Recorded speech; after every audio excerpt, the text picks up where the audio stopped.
lorsque Salomon a consacré le temple. Il a parlé du grand nom de Dieu, de sa main puissante et de son bras étendu. 1 Roi 8, 42. 2 Chroniques 6, 32. L'auteur de 2 Rois rappelle au lecteur que Dieu a délivré Israël d'Égypte par une grande puissance et un bras étendu. 2 Rois 17, 36. Par conséquent, Dieu doit être craint, adoré.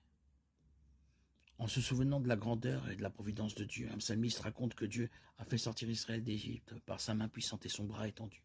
Psaume 136, 12.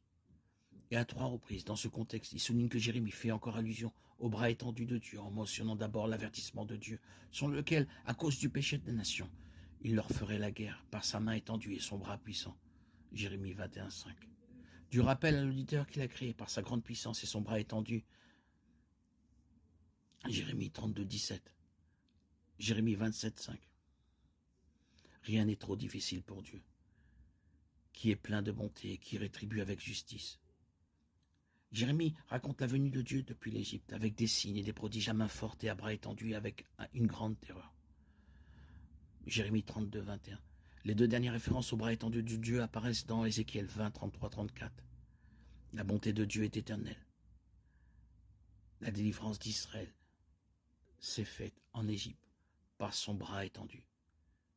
Il a promis qu'il régnerait avec une main forte, un bras étendu, avec une colère déversée et achevée.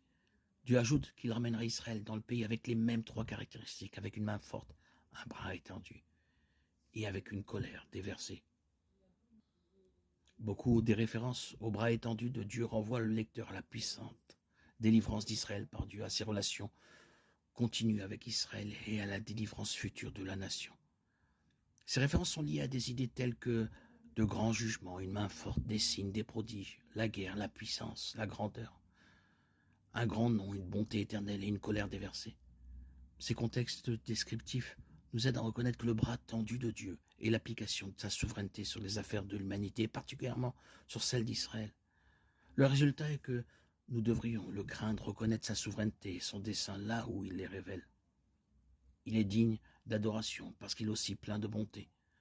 Nous réalisons qu'il étend aussi son bras pour exercer la grâce et la restauration, et nous pouvons nous reposer sur le fait que, tandis que nous le craignons comme le souverain de tous, il nous aime et a le pouvoir de nous délivrer.